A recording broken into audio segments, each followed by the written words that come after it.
वला तनकिहू अज़वाजहू मिन बादिही अबदा।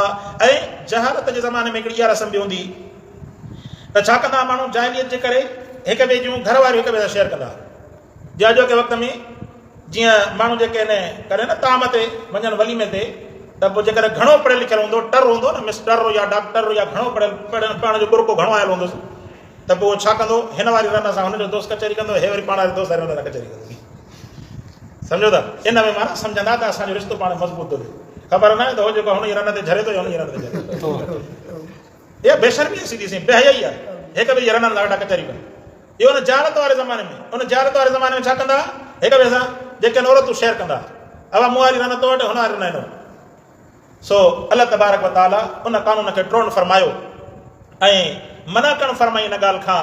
फरमाई त ईअं न थिए जो तव्हां जेको आहे हिक ॿिए जी औरतुनि सां निकाह वेठा कयो, न, जेकॾहिं निकाह करणो ई आहे त बाक़ाइदा तौर सां तलाक ॾियो, उन खां पोइ इद्दत गुज़ारे, उन खां बाद में पंहिंजी मर्ज़ी सां निकाह कयो त ठीकु आहे। बाक़ी ईअं न थियो निकाह हिन जे में हुजे, हू वेठो हुन सां कचहरी करे, हे वरी हिन जी रन सां बाह मिलाए कचहरी वेठो करे।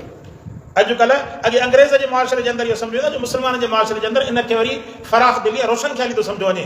जेकॾहिं हिननि खे झलनि न टरनि खे चवंदा त बाबा हे त जेके आहिनि उहो रजत पसंदि आहिनि, हे पथर वारे ज़माने में था रहनि, माना बेग़ैरत जेके आहिनि उहे रोशन ख़्याली में था रहनि, ऐं जेको ग़ैरत ॾेखारे, जेको कानून ॿुधाए, जेको क़ुर ॿुधाए, उहे पथर वारे ज़माने में था रहनि। बसि